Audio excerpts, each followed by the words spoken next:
Hi everyone. It's such a pleasure to be here. I've been with the Alliance for 4 years, and we've been doing these roundtables throughout the state. And it's always amazing to come into the community and see the passion that people have for sustainability issues. So thank you for being here. As I said, the Alliance has been doing these for a long time, actually since 2006. And we were in Steamboat back before I was with the Alliance. We did a roundtable here, I think in around 2007 timeframe. Was anyone part of that? Okay, so at least 2 people.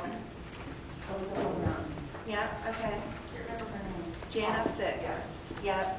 So she was my predecessor. She's still with us, just doing some different work. So thank you for coming back. And what we tend to do is get a community together, do some presentations, and then get you guys involved with what's working for you, and then put a report out of those brainstorming ideas that come up, and then count on you as the local community to implement those. So I'm going to tell you a little bit about us for those of you who weren't at the last roundtable, just so you have a sense of who the Alliance for Sustainable Colorado is. And then, like Sarah mentioned, just some of the statewide work and how you're involved in that through the Yampa Valley Sustainability Council. So we're a 501c3. We're the only statewide sustainability organization that works across sectors to try to get people to work together to advance sustainability. And that really just means connecting folks and making sure that we're aware of each other's work, successes, what's working, what's not. And we're really trying to be a change agent and make sure that we leave Colorado as good or better place for future generations than what we have today. That our kids and our kids' kids can have just some of the same quality of life that we have today. Some of our programs, we do have unique programming between our statewide sustainability network, which encompasses about 12,000 people right now, and it's ever growing. You are now part of that network. You'll receive emails from us because you attended today. I promise we won't bombard you with spam, but you'll be hooked in to what's happening statewide.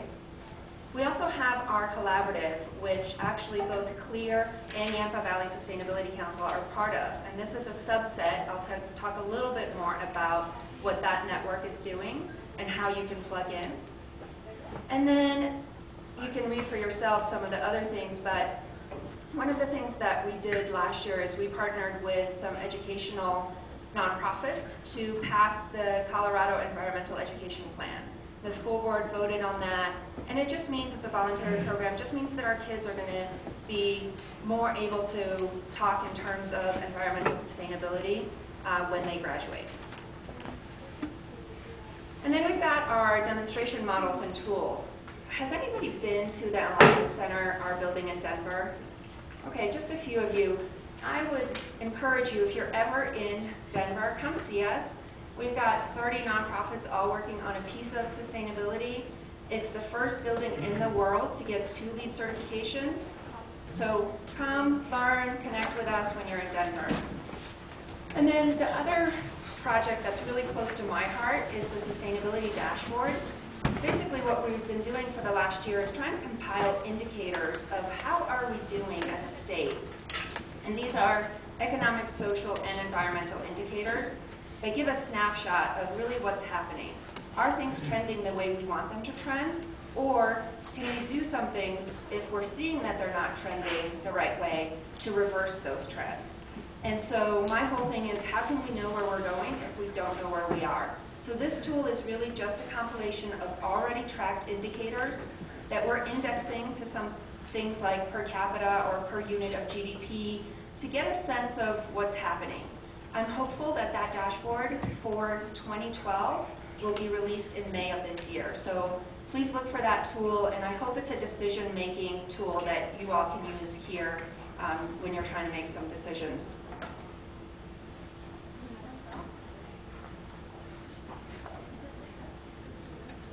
Sarah, I've stopped advancing.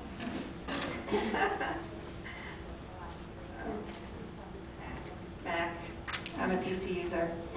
Okay, so the Colorado Sustainability Collaborative, this is the part that affects you guys because you're part of this network. We've got 18 partner organizations, and collectively they represent about 80% of the population in both rural and urban areas. They're all dedicated to advancing sustainability in their regions. And what we do is we just have monthly conference calls and events like this that we partner on to get the power of the network behind the effort. So the Alliance is kind of the backbone organization for that. And then everyone else kind of works at their community level to do whatever the community needs and deems is important to them. And Yampa Valley Sustainability Council is your way into that. So if you're ever interested in participating on one of these calls, we welcome that. Please join in. We have them on the last Thursday of every month. Okay, so now the goals. The goals for this network we just adopted last month or the month before. And basically what we went back to was the 2007 Climate Action Plan that was done under the Ritter administration. And we said, you know what, the high-level goals in that plan are actually pretty good as far as collectively what we're doing on the ground fitting up into these goals. They're also attainable in our eyes, but they're also aspirational because we don't want it to be super easy to try to get to these goals. So the overarching goals of the plan are just by 2020 a 20% reduction of greenhouse gas emissions. That's below 2005 levels, and then by 2050, 80% reduction. So we hope that all the work that's being done at the local community level can affect really our biggest issue right now, which is emissions and what they're doing to our climate. And now for a little bit about what's happening in the 2013 session. I don't know how many of you here are into policy work. I just got thrown into it, and before I got thrown into it, I was like, oh, God. Why would anyone care about this? Just let them do what they're doing. It is fascinating stuff what's happening at our legislature, and I feel like we the citizens maybe are in the same place where I was, just kind of like, oh, it's happening, I'm not really paying attention. Now that I'm paying attention, I am amazed, and would like to tell you guys a little bit about how you can find out more.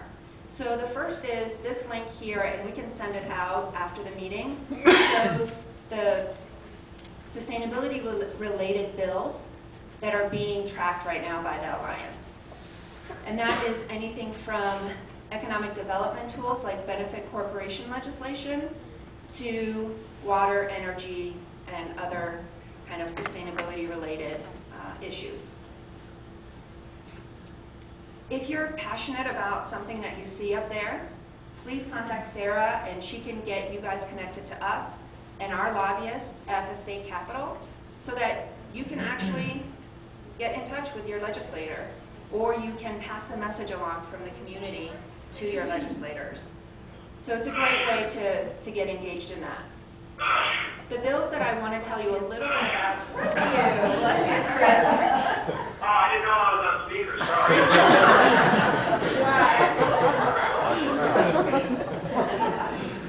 A little comedic relief. The bills that we are tracking that I want to mention today, there's a Green Schools bill that Senator Andy Kerr has been trying to get passed. This will be his 4th attempt. This bill has died before, and it's basically talking about how we build our schools so that they don't use as much energy as the way that we're currently building, and making sure that those schools can be learning labs for our kids.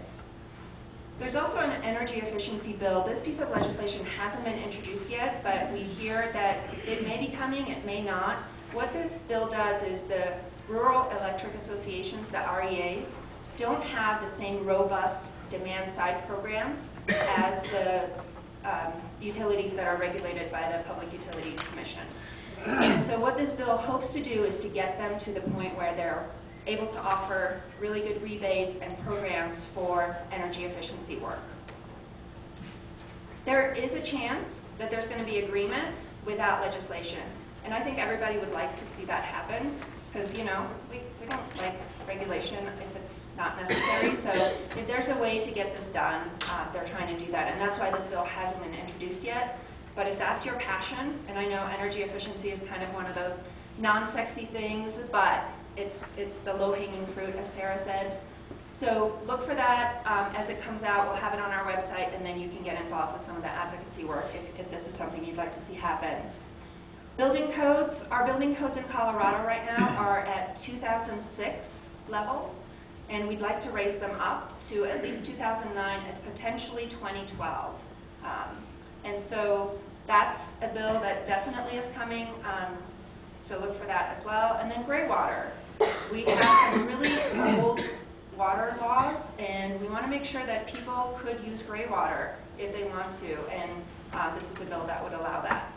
The other one that I want to mention that's not on here, but there is a handout, and I think this is particularly important to rural communities and mountain communities, and it is the Renewable Thermal Standard. So if you're, after this presentation, interested, there are some handouts. If there aren't enough, please let us know and we'll get you some more information. But this is a bill that Senator Schwartz has introduced out of Aspen, and basically there is a 1 cent per therm surcharge on natural gas and propane retail sales that is going to fund a big $30 million annual fund, which will then be able to support renewable thermal things like solar thermal, biomass, geothermal, and then 10% of that goes to the Renewable Innovation Fund that would be run through the Office of Economic Development. So a really interesting bill. Right now, heating energy makes up over 40% of all energy used in Colorado, but we have no way to make that more renewable. So this is kind of that first step, and it's only 2% by 2025 that would be funded through this RTS. So again, a bill to pay attention to. If this is something that you think would benefit Steamboat, Routt County, please let us know, and again, we'll be that intermediary to get you hooked into your legislator. And then, how can you connect with us other than through this roundtable? If you are interested in sustainability events like this around the state, we do have a sustainability calendar, and it lists events not just in Denver, but really throughout the state. So if you're traveling somewhere, want to hook into a movie screening or a community event, educational speaker series, check that out. We have Facebook and Twitter accounts. If you are into social media, we'd love to have you connect with us. We also do a blog and have a lot of guest bloggers. So if you're already creating content that has a sustainability bent to it, please let us know. We'd love to get you another channel to your writing. And finally, events. You know, we try to really get the word out as much as possible about, you know, why this matters and what we as citizens can do to really advance sustainability. And so anything from, like as I mentioned, speaker series and movie screenings to roundtables like this. Here is my contact information. So please, if you'd like to have a conversation after this, don't hesitate. I'm easy to reach. So that's it for me. Any questions at all about the statewide effort policy? Yes, ma'am. Could you update us on the status of new coal-fired power plants and the kinds of regulations they're of course, mandated to follow regarding your sustainability standards, and how the new ones figure into your 2020 goals?